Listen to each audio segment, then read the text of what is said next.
이 할망구가 80평생을 살아오면서 이런 날이 올 줄은 몰랐어요. 저는 28살 꽃다운 나이에 결혼을 했답니다. 남편은 하늘 같은 사람이었죠. 너무나 존경하고 사랑했어요. 행복한 시간들이 영원할 줄 알았는데 그건 착각이었나 봐요. 신랑과 행복한 추억을 많이 쌓아보려 했지만 시간이 없었어요. 신혼의 단꿈도 잠시 금세 깨고 말았답니다. 남편은 애석하게도 젊은 나이에 세상을 떴어요. 한순간에 모든 것이 무너져 내리는 절망감에 빠졌죠. 세상의 온갖 시련이 저를 덮쳤어요. 너무 힘들고 지쳐서 모든 걸 놓아버리고 싶었지만 그럴 수 없었죠. 삶은 계속 이어져야 했으니까요. 멍하니 앉아 하루하루를 보내던 어느 날, 새 자식의 얼굴이 떠올랐습니다. 엄마 배고파요. 아이들의 웅얼거리는 소리가 귓가에 맴돌았죠. 순간 아찔함이 몸을 휘감았습니다. 내가 이러고 있을 때가 아니구나. 아이들은 저만 바라보며 의지하고 있는데 그 모습을 보니 눈물이 왈칵 쏟아지더라고요. 스스로와의 약속을 했습니다. 내 자식들만은 반드시 잘 키워내고 말 테다. 죽어도 이겨내리라. 그 다짐을 하고부터는 악착같이 살았습니다. 매일이 전쟁 같았지만 포기하지 않았어요. 아이들의 울음소리가 제 마음을 후벼 팠거든요. 장사를 하느라 쉴 틈도 없이 뛰어다녔죠. 시장 한 구석에서 쪼그려 앉아 과일을 팔며 살았답니다. 이른 새벽부터 밤늦게까지 온종일 장사하는 날이 많았어요. 장사가 잘 되면 한시름 놓았다가도 그렇지 않은 날이면 하늘이 노래지는 것 같았죠. 그럴수록 더 열심히 장사에 매달렸어요. 자식들 뒷바라지 하려면 내가 무너질 순 없었으니까요. 그래도 혹시나 아이들이 마음에 상처받을까봐 항상 웃는 얼굴로 돌아가려고 노력했습니다. 자식들이 맛있는 거 먹는 모습, 좋아하는 거 가지는 모습을 볼 때면 온갖 고단함도 사르르 녹아내리곤 했어요. 가난한 형편이었지만 자식들에겐 해주고픈 게 천지였죠. 최선을 다해 뒷바라지했더니 아이들이 쑥쑥 자랐어요. 부모 노릇 제대로 했다는 뿌듯함도 느껴졌답니다. 자식들 앞날이 창창하길 기도하며 고된 시간을 견뎌냈어요. 그렇게 험난한 세월을 지나 아이들이 훌쩍 커버렸죠. 셋째가 대학에 간다는 소식을 듣던 날이 떠오릅니다. 눈물이 왈칵 쏟아지던 그날의 감격이란 나도 뭔가 해냈구나 싶었죠. 아이들 뒷바라지에 젊음을 다 바쳤더니 어느덧 백발이 성성해졌어요. 이제는 아들들도 다 장성해서 집을 떠나고 없습니다. 혼자 남은 집이 너무 허전하고 쓸쓸했어요.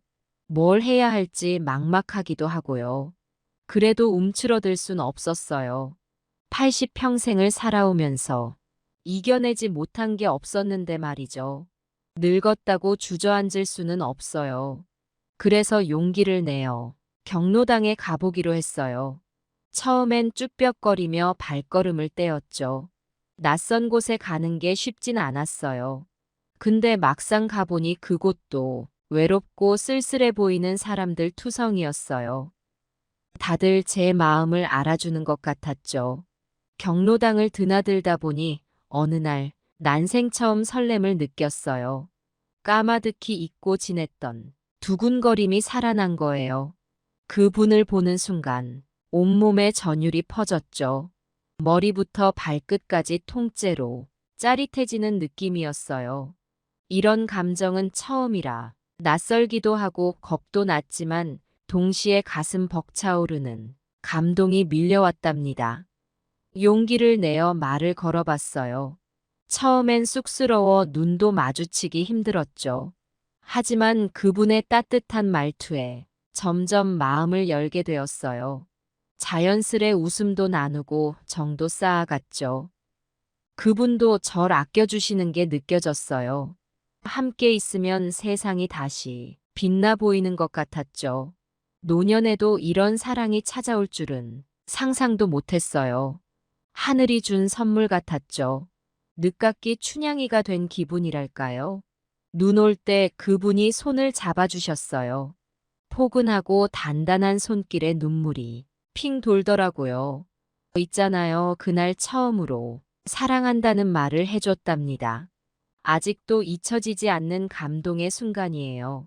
하지만 모든 게 순탄치만은 않았어요. 자식들에게 우리 사이를 말하는 게 쉽지 않더라고요. 그분과 만나는 걸 들킬까봐 전전긍긍했죠. 하지만 이 나이에 숨긴다는 게 더 우스운 짓 같아서 마음을 굳게 먹고 아들내미들을 불렀어요. 얘들아, 엄마가 할 말이 있어. 근데 막상 입을 떼려니 쉽지가 않은 거예요. 목구멍까지 차오른 말을 겨우 뱉어냈죠. 사실은 엄마가 만나는 분이 생겼어. 아들내미들 표정이 심상치 않아 보였어요. 에이, 엄마. 그게 무슨 말씀이에요? 농담도 심하시네. 혀를 차며 고개를 설레설레 젓는 걸 보니 속상하더라고요. 엄마, 이 나이에 무슨 사랑을 한다는 거예요? 딱 봐도 사기꾼인데. 아들내미 주둥아리에서 못된 말이 튀어나오는 걸 듣자 억장이 무너지는 기분이었어요. 야, 이 녀석들아. 엄마가 장난으로 하는 소리로 듣는 거야? 엄마도 사람인데 이 나이에 사랑쯤이야 못할 것도 없잖아. 순간 목소리가 높아졌어요. 덩달아 아들내미도 소리를 질렀죠. 무슨 말씀을 그렇게 하세요? 아버지가 천국에서 뭐라고 하시겠어요? 말꼬리를 흐리며 자리를 뜨는 아들내미를 보자 서러움이 복받쳐 올랐어요. 그 뒤로도 며칠을 실랑이를 벌였지만 결국 소용없었죠. 엄마, 이러다 사기당하고 그러면 어쩌려고 그래요? 상대방이 누군지도 모르면서 무슨 짓이에요? 자식들의 만류에 결국 며칠 뒤 그분을 다시 만났어요. 우리 헤어져야 할 것 같아요. 자식들 눈치를 봐야 하니 더는 뵐 수가 없겠네요. 떨리는 목소리로 이별을 고하자 그분도 울먹이시더라고요. 당신이 행복했으면 좋겠소. 내 능력이 부족해서 당신을 지켜주지 못해 미안하오. 주름진 손으로 눈물을 훔치시는 모습에 마음이 미어졌어요. 차마 돌아서서 걷는 발걸음이 천근만근이었죠.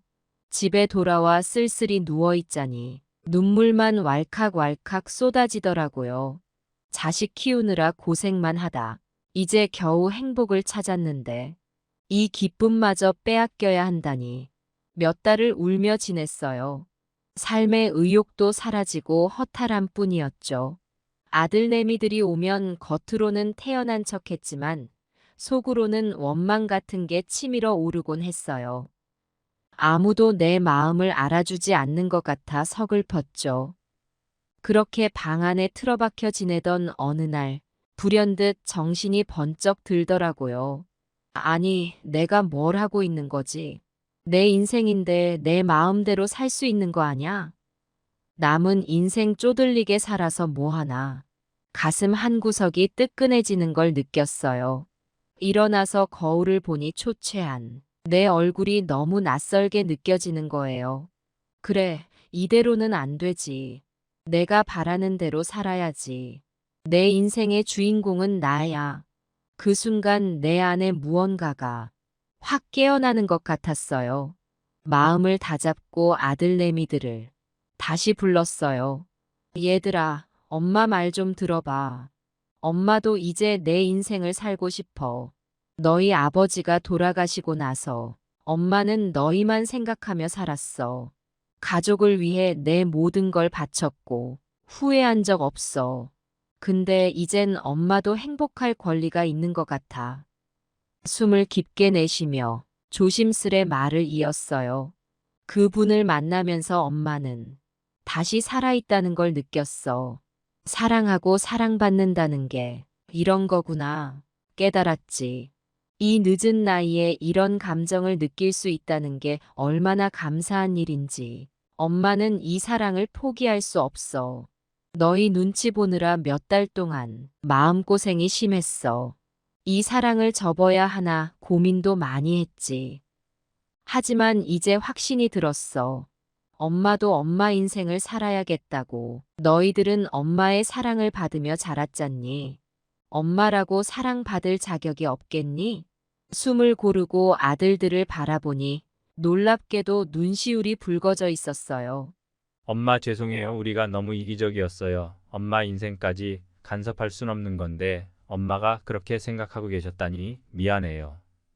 엄마 행복이 가장 중요한데 우리가 못 알아봤네요. 예상치 못한 아들내미들의 반응에 오히려 내가 더 목이 메어왔어요. 엄마, 행복하게 사세요. 우리가 엄마 연애 응원할게요.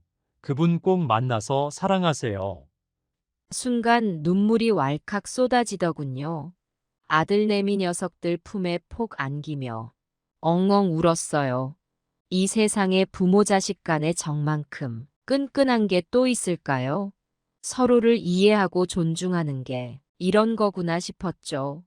이 늦은 나이에 자식들의 이해와 용서를 구할 수 있어 얼마나 감사한지 몰라요. 다음 날 바로 그분을 찾아갔습니다. 그분도 날 기다리고 계셨던 것 같아요. 서로 부둥켜 안고 한참을 울었죠. 이제 우리의 사랑을 마음껏 키워나가기로 했답니다. 사실 그분도 힘든 삶을 사셨더라고요. 그분에겐 몇 년 전 돌아가신 아내가 있었는데 마지막을 홀로 지켜봐야 했던 게 마음에 큰 상처로 남았대요. 그 슬픔에 빠져 살다가 날 만나고서야 비로소 다시 웃을 수 있게 되었다고 하시더라고요. 우리는 서로가 서로에게 구원이 되어준 거예요. 남은 여생을 서로 의지하며 살아가기로 했죠. 늦은 만큼 더 애틋하고 깊은 사랑을 나누고 있답니다. 아들들도 우리 사이를 응원해주고 있어요. 이렇게 모두의 이해와 축복 속에서 저는 느긋하고 행복한 노년을 보내고 있습니다. 현재를 즐기면서 감사한 마음으로 살아가고 있어요. 사실 사람은 나이에 상관없이 사랑할 수 있는 법이에요. 진실한 사랑 앞에선 나이도 주변의 시선도 아무것도 아니죠. 중요한 건 내 삶의 주인공은 바로 나라는 걸 깨닫는 거예요. 인생의 황혼기에 찾아온 이 놀라운 선물에 감사하며 앞으로도 마음껏 사랑하며 살 생각이랍니다. 긴 얘기 들어줘서 고마워요. 여러분도 자신의 인생을 응원하면서 언제나 가슴 벅찬 사랑을 누리시길 바랄게요. 후기입니다. 어르신과 재혼한 후 한동안은 정말 행복이 넘쳤죠. 사랑하는 이와 함께 살아간다는 게 이런 기분인 줄 이제야 알았어요. 두 번째 인생이 이렇게 행복할 줄은 상상도 못했답니다. 여보, 우리 오늘 어디 갈까요? 먹고 싶은 거 다 사줄게요. 남편은 매일 데이트 신청을 해왔어요. 늘 웃음이 가득했고 정말 좋았죠. 당신 덕분에 늙은 내 인생에 봄이 온 것만 같아요. 서로를 향한 애정은 끝이 없었죠. 그런데 그러던 어느 날 이상한 일이 생기기 시작했어요.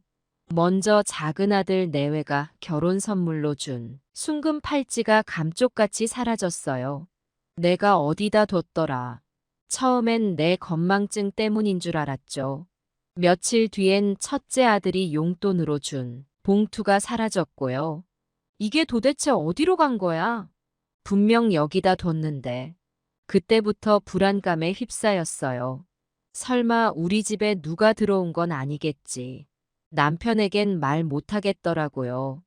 괜한 걱정 끼치고 싶지 않아서요. 하지만 이런 일들이 부쩍 늘어나자 의심이 깊어졌어요. 특히 남편이 나갔다 오면 꼭 뭔가 하나씩 없어지곤 했죠. 여보, 어제 내 지갑 못 봤어요? 어디다 뒀는지 모르겠어요. 아니요, 전 못 봤는데. 당신이 잘 찾아보세요. 그럴 리가 없잖아요. 분명 거실에 둔 것 같은데. 설마 남편 짓은 아니겠지. 아니야, 말도 안 돼. 의심은 마음 한구석에 자리 잡기 시작했어요.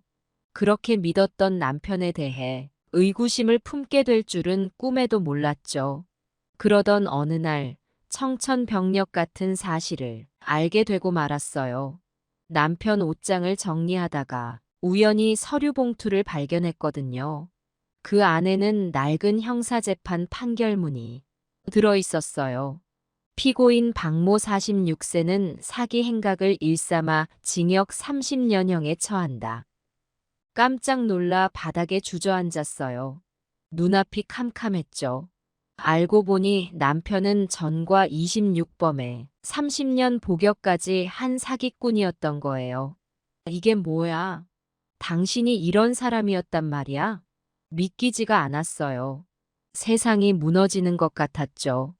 하지만 이게 다가 아니었어요.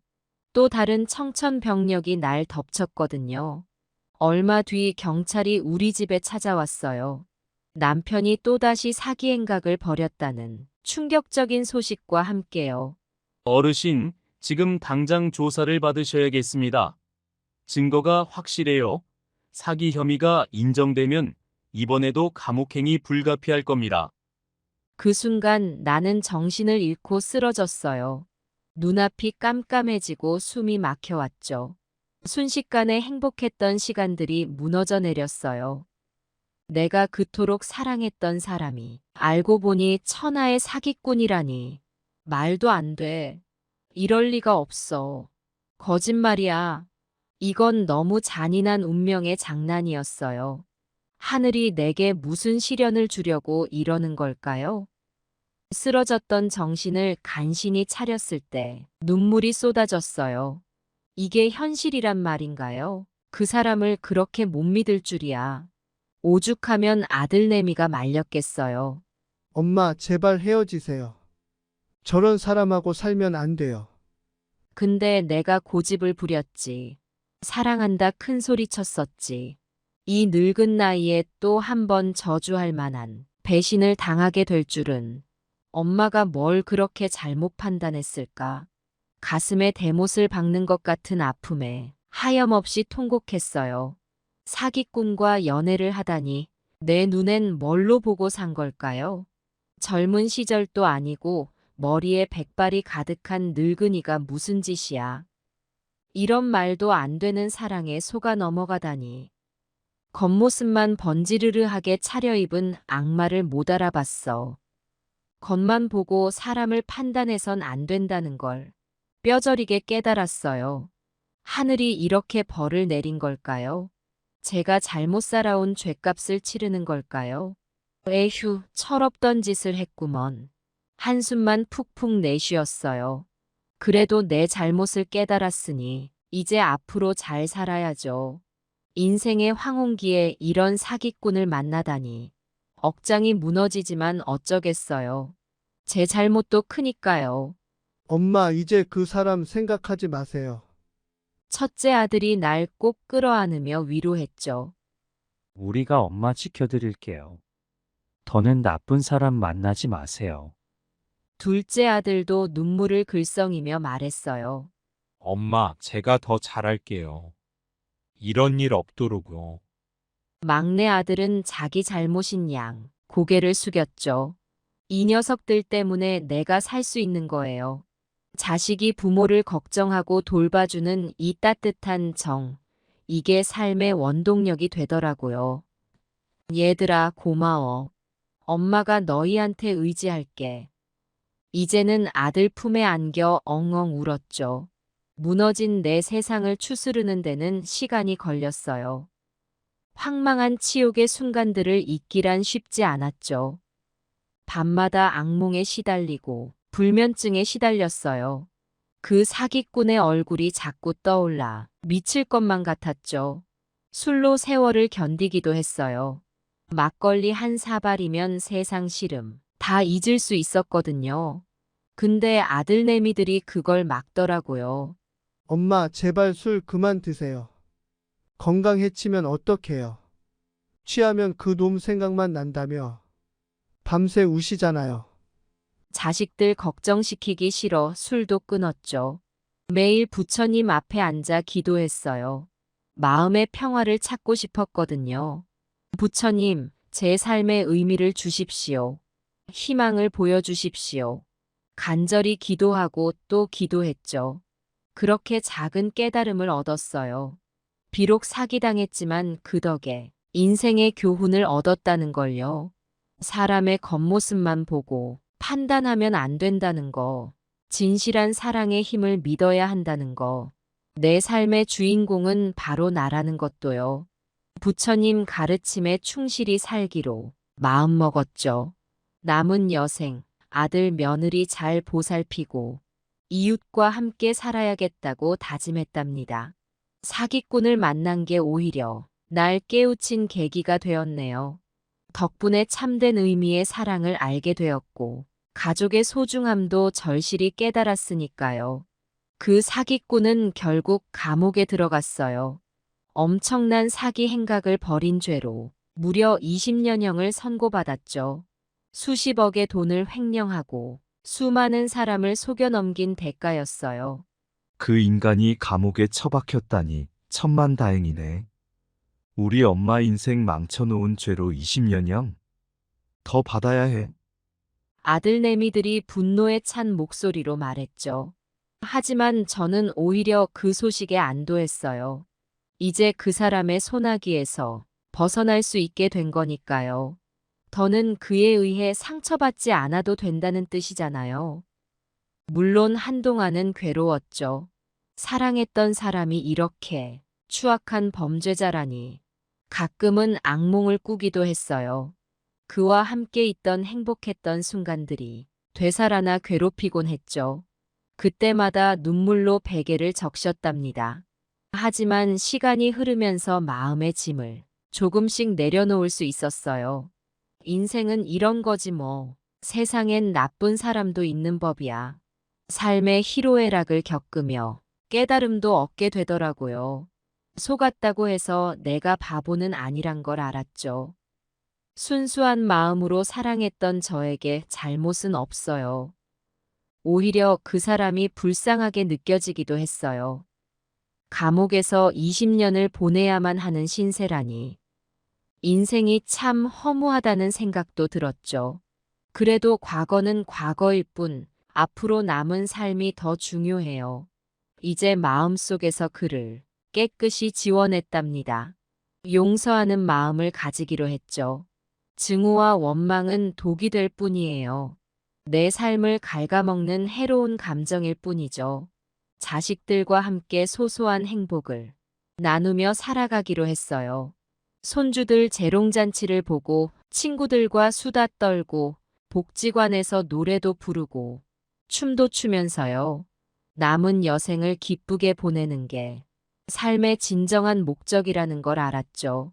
사기꾼과의 인연도 내 삶의 한 부분이긴 하지만 그 모든 게 저를 더 성숙하게 만들었어요.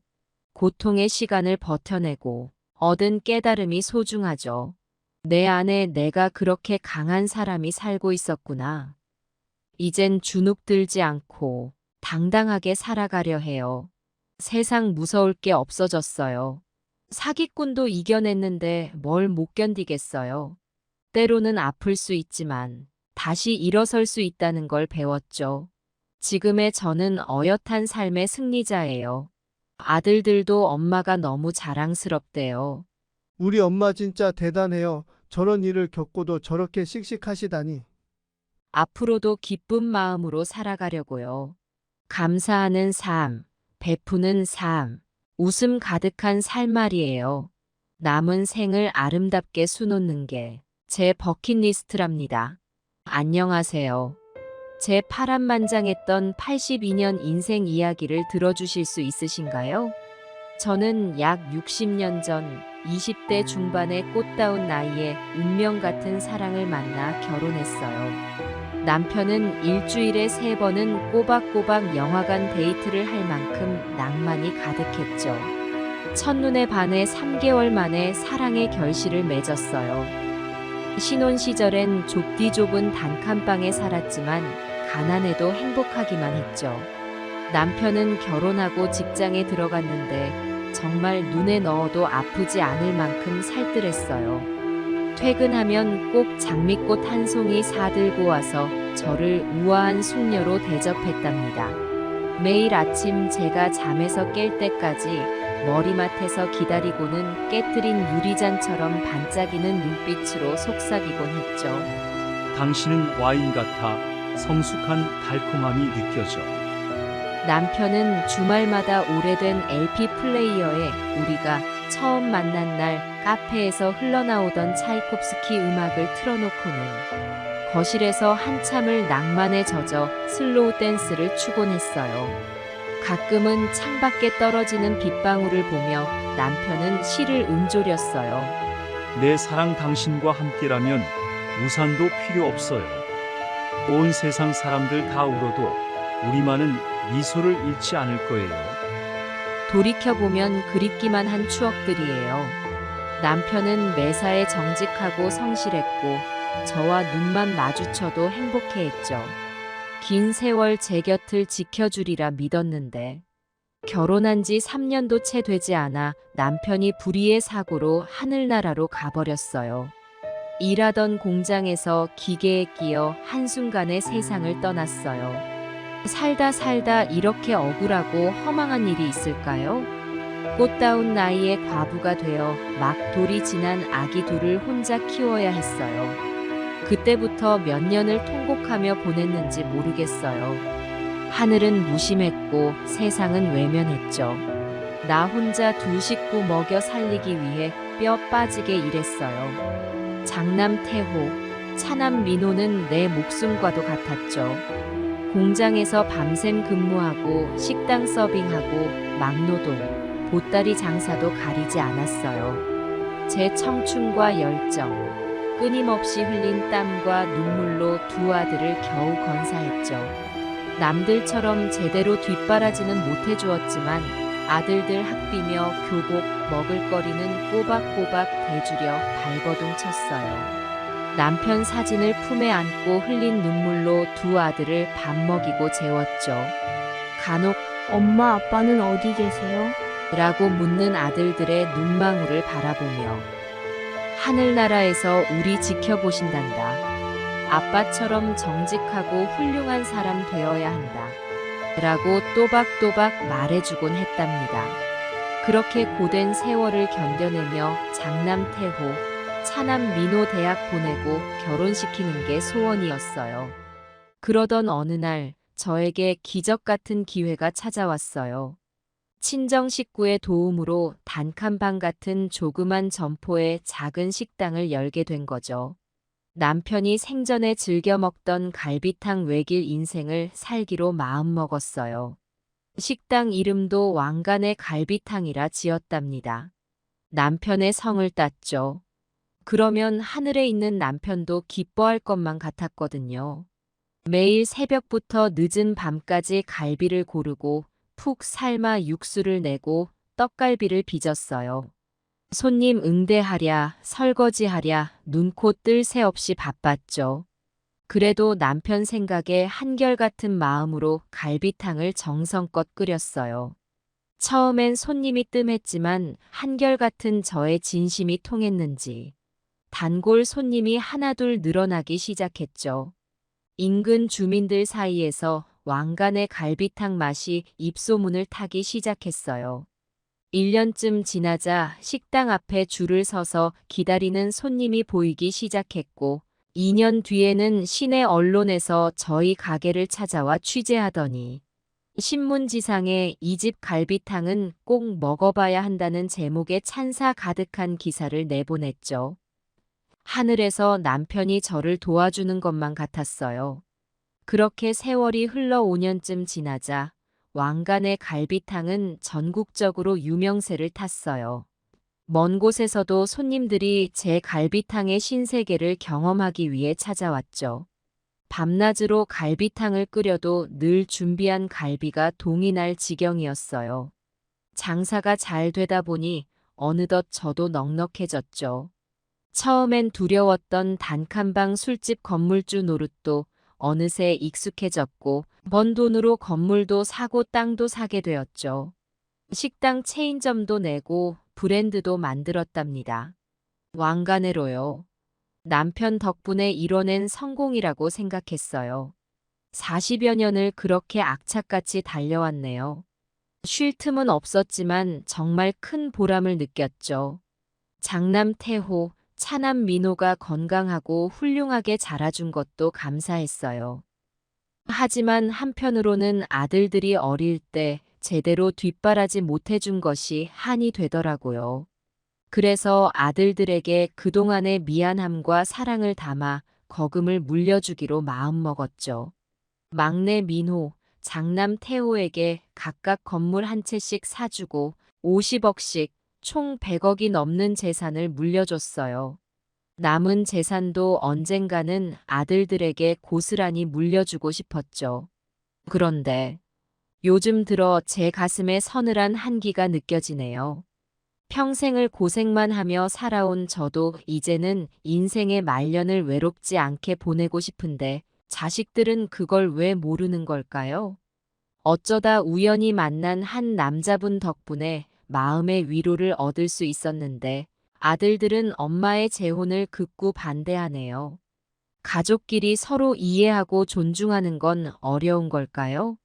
아들들의 태도에 서글퍼지는 저의 마음을 어찌해야 할지 모르겠어요. 아들들은 제가 평생 고생만 하다 이제야 인생의 황혼기에 접어들었으니 남은 여생만큼은 편안하고 행복하게 보내기를 바라줘야 할 텐데 오히려 저의 재혼 결정에 강하게 반발하는 태도를 보이는 거예요. 엄마 말도 안 돼요. 우리 아빠 땅에 묻은 지 얼마나 됐다고. 이제 와서 남의 남자를 들이려고? 큰아들 태호는 험악한 얼굴로 소리를 버럭 질렀어요. 맞아요. 엄마가 우리 아빠 제삿날마다 무덤 앞에서 평생 혼자 살겠다고 맹세하셨잖아요. 그 약속 어기실 거예요. 차남 민호도 비난조로 받아쳤죠. 순간 저는 아이들의 모진 반응에 깊은 상처를 받았어요. 내가 평생 고생하며 키워낸 자식들이 내 인생의 마지막 행복마저 가로막다니. 하지만 쉽게 물러설 수는 없었어요. 태호야, 민호야. 지금 엄마 기분 알아? 엄마도 이 나이에 낯선 사람하고 결혼한다는 게 두렵고 떨려. 근데 너희 아빠 하늘나라 가신 지 50년도 더 됐는데. 이젠 엄마도 외로움을 달랠 좋은 분 만나고 싶단다. 제 진심 어린 호소에도 불구하고 태호와 민호의 태도는 꿈쩍도 하지 않았어요. 오히려 더 모질게 굴더군요. 엄마, 우리가 아무리 생각해도 그건 아니에요.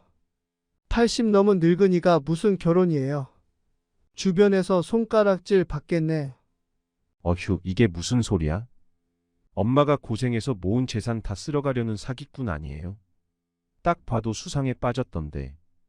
아들들의 냉정한 반응에 오장육부가 타들어가는 것만 같았어요. 하루아침에 제 인생의 마지막 희망이 무너지는 느낌이랄까. 하지만 포기할 수는 없었죠. 평생을 자식만을 위해 희생하며 살아온 제가 이 순간만큼은 저 자신을 위해 당당할 자격이 있다고 생각했거든요. 이 녀석들아, 엄마가 너희 위해 젊은 날 다 바쳐 고생한 거 알지? 근데 엄마가 재혼한다는데 이게 뭐야? 엄마도 이젠 진짜 행복해지고 싶단 말이야. 목이 메어와 더 말을 잇지 못했어요. 주르륵 흐르는 눈물을 걷잡을 수가 없었죠. 잠시 침묵이 흐른 뒤 태호가 불쑥 이런 말을 내뱉었어요. 그 양반 전과 기록 있는 거 알아요? 수상한데요. 우리 가문 망신시키려고 작정했어? 뭐, 누가 그런 헛소리를 지어냈어? 내가 만난 양반은 3대가 한의사로 살아온 너무나 훌륭하신 분이라고. 순간 민호가 냉소를 지으며 핀잔을 줬어요. 에이, 엄마, 그런 말도 안 되는 소리에 속으시고. 혹시 엄마 돈 다 뜯어갈까봐 날짜까지 잡아놓고 꼬셨을걸요? 정신 좀 차리세요. 아이들의 험악한 모습에 순간 머리끝까지 화가 치솟았어요. 이 망할 자식들아. 엄마가 그런 바보냐? 평생 고생에 모은 재산을 함부로 쓸어갈 사람에게 홀려 결혼할 것 같아. 나도 그 양반이 어떤 분인지 다 알아봤다. 잠시 숨을 고르고 이야기를 이어갔어요. 사실 저는 아들들과 재산 문제로 다퉜던 며칠 전 그분을 만나 오랜 시간 대화를 나눴죠. 그분은 저명한 한의학 박사이자 사업가로 수십 년간 많은 재산을 모아오셨대요. 허나 평생을 홀로 외롭게 살아오셨죠. 저와 인연을 맺게 된 건 오직 서로에 대한 사랑과 신뢰 때문이라고. 그래서 저는 확신에 찬 목소리로 아들들에게 말했어요. 너희들 엄마를 믿으렴. 나도 아직 정신은 멀쩡하니까. 그분은 절대 내 돈에 관심 없어. 오히려 자기 재산을 우리 가족과 사회에 환원하고 싶어 하신다니까. 그러자 아들들이 픽 웃음을 터뜨리더군요. 에이, 엄마. 그 양반이 뭐 억만장자라도 된답니까? 설마 우리 집보다 더 많은 재산이 있을 리가. 바로 그때 현관 초인종이 울렸어요. 아들들과 눈싸움을 하느라 손님이 오신 줄도 몰랐던 거죠. 어머, 이런. 내가 깜빡 잊고 있었네.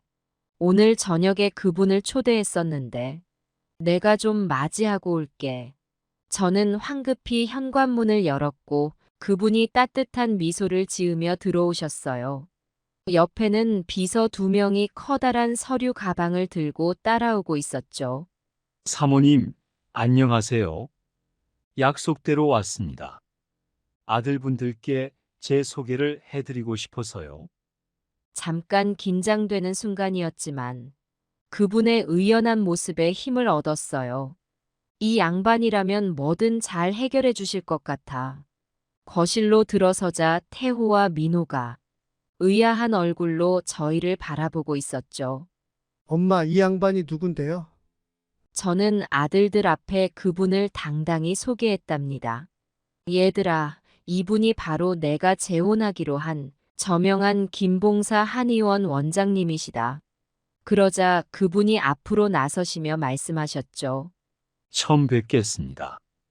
저는 사모님과 인연을 맺어 남은 여생을 함께하고 싶은 사람입니다.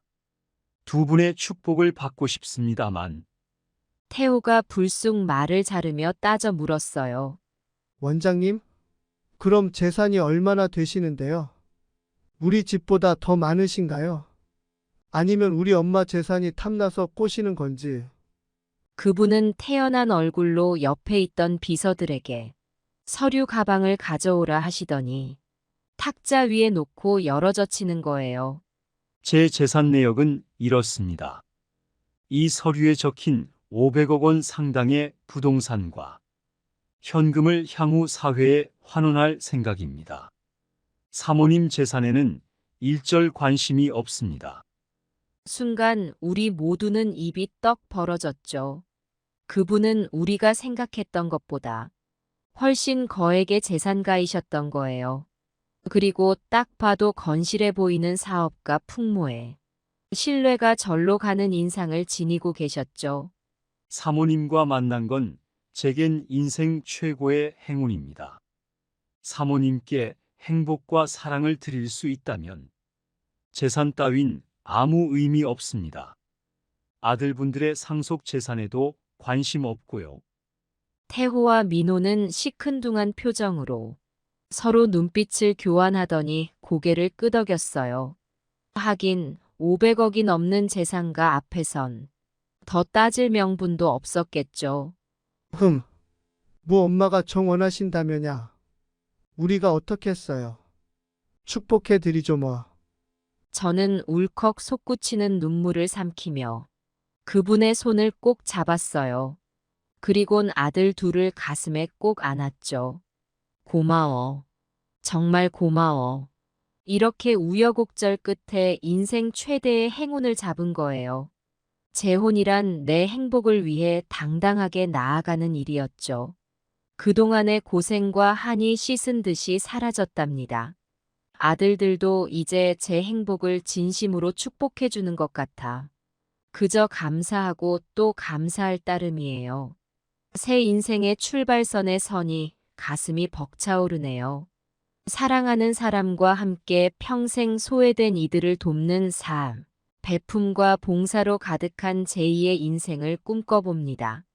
저에겐 그것이 바로 진정한 부자이자 성공한 삶이거든요.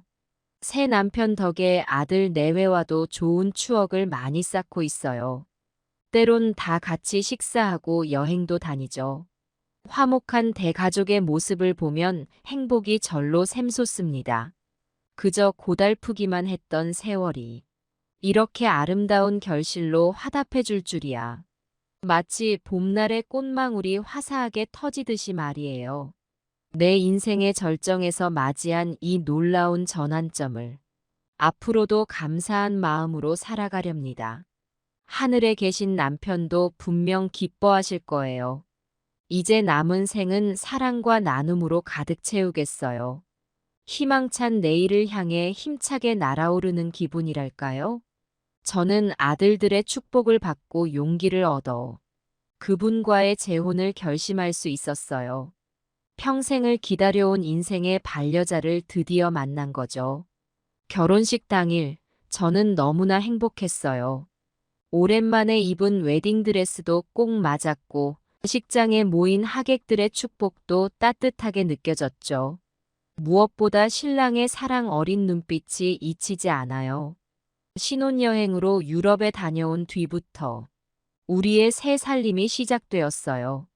남편은 여전히 바쁜 일상을 보내고 있었지만 저녁만 되면 꼭 제 곁으로 돌아와 주었죠. 늘 사랑한다는 말과 함께요. 행복한 나날들이 흘러가던 어느 날이었어요. 난데없이 아들 민호에게서 비보가 날아들었죠. 새벽에 쓰러져 응급실에 실려갔다는 거예요. 뇌출혈로 위중하다는 의사의 말에 저는 그 자리에서 혼이 나가는 줄 알았어요.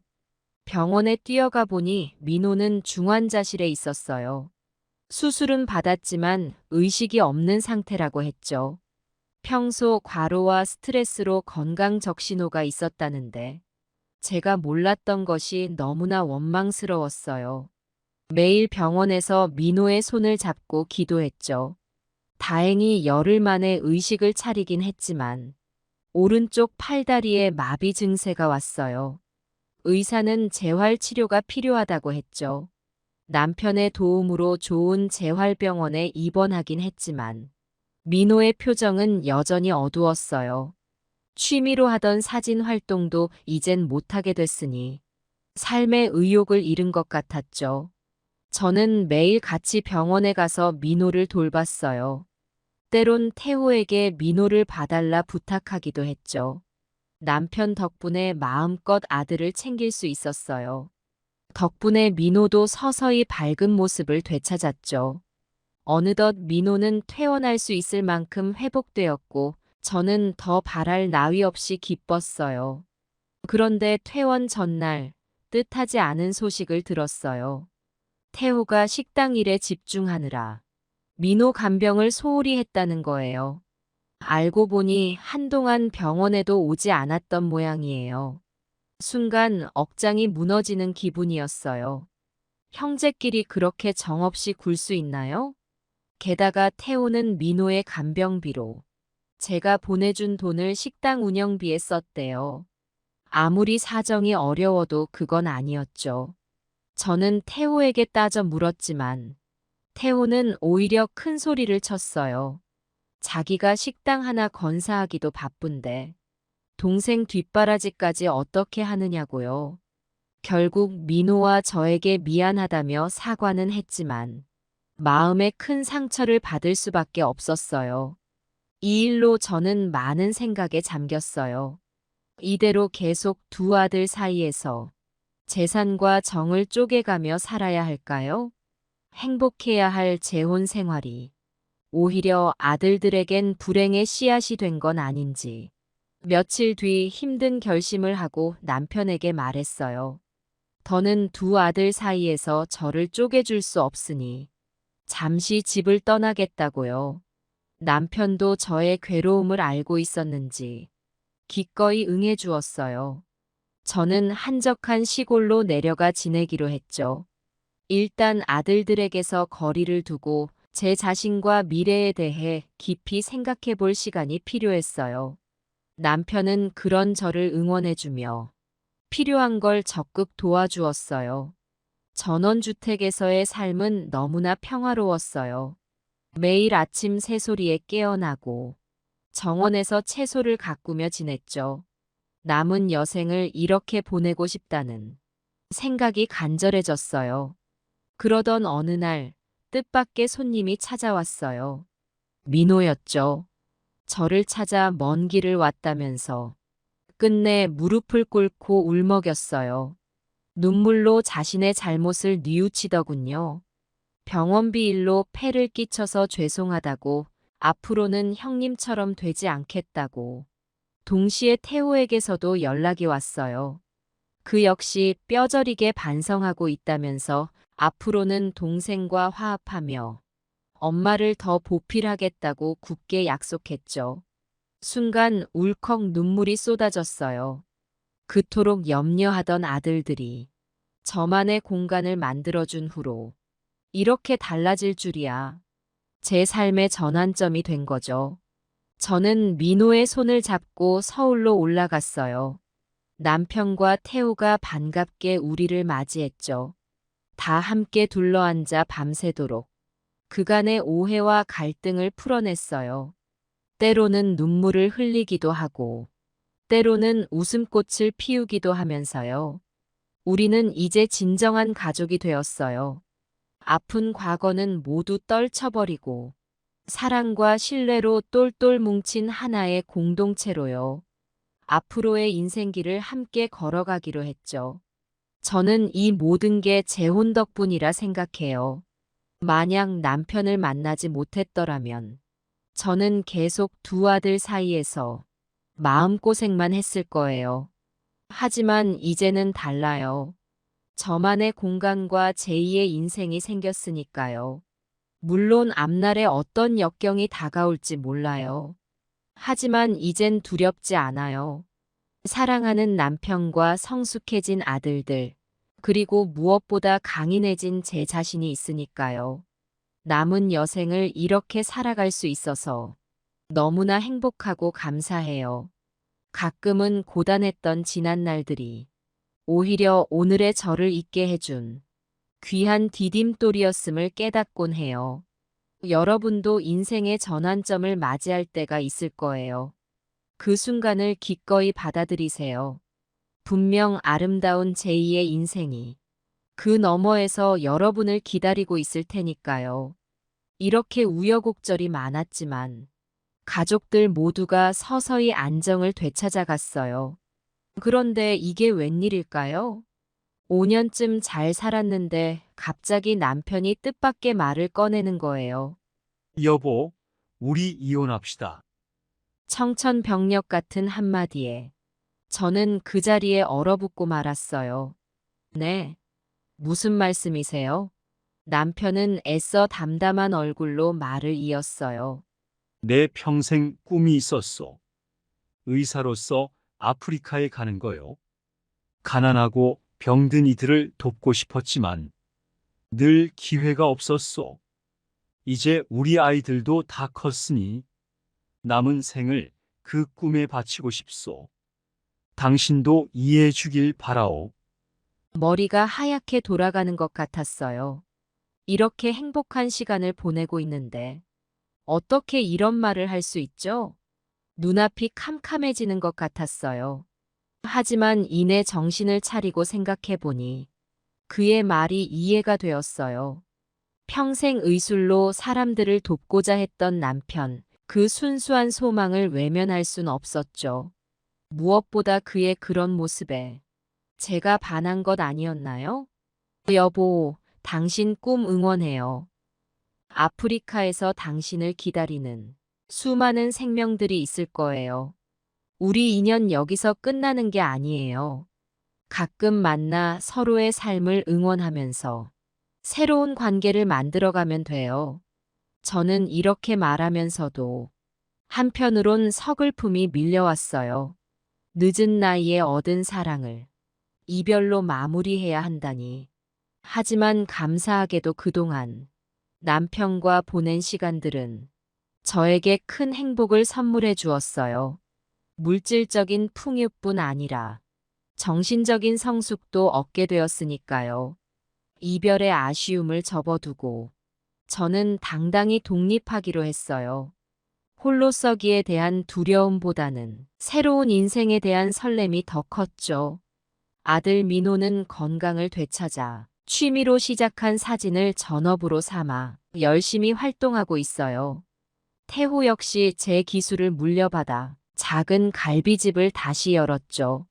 이제는 제법 자리를 잡아가는 중이에요. 저 역시 남편에게서 받은 사랑과 믿음을 바탕으로 홀로 서는 법을 배워가고 있죠. 가끔은 아프리카에 계신 남편과 연락하며 서로의 삶을 응원하기도 해요. 정말 많이 그리워하지만 그의 꿈을 지지하는 게 저의 사랑이에요. 인생은 예측할 수 없는 반전의 연속이에요. 순탄할 것만 같던 제 재혼 생활도 뜻밖의 변화를 맞이하게 되었죠. 하지만 후회는 없어요. 오히려 더 성장할 수 있는 소중한 기회라고 생각해요. 앞으로도 제 인생에는 수많은 반전이 기다리고 있겠죠. 그 모든 순간순간을 겸허히 받아들이며 사랑하기에 내가 있고 내가 있기에 사랑이 있다는 마음가짐으로 남은 생을 살아가고 싶어요. 여러분도 인생의 구비구비마다 반전과 새로운 깨달음이 있길 바랍니다. 포기하지 않는 한 우리의 가능성은 무궁무진해요. 저처럼 힘들고 외로운 시간이 있더라도 그 모든 순간이 값진 깨달음의 발판임을 잊지 마세요. 우리 함께 오늘도 사랑과 용기를 노래해요. 82년 동안 걸어온 긴 여정 끝에서 저는 또 다른 희망의 씨앗을 발견했답니다. 여러분의 앞날에도 항상 밝은 빛이 함께하길 기도할게요. 제 사연을 끝까지 들어주셔서 감사합니다. 앞으로도 멋진 인생 이야기 만들어 가시길 응원하겠습니다.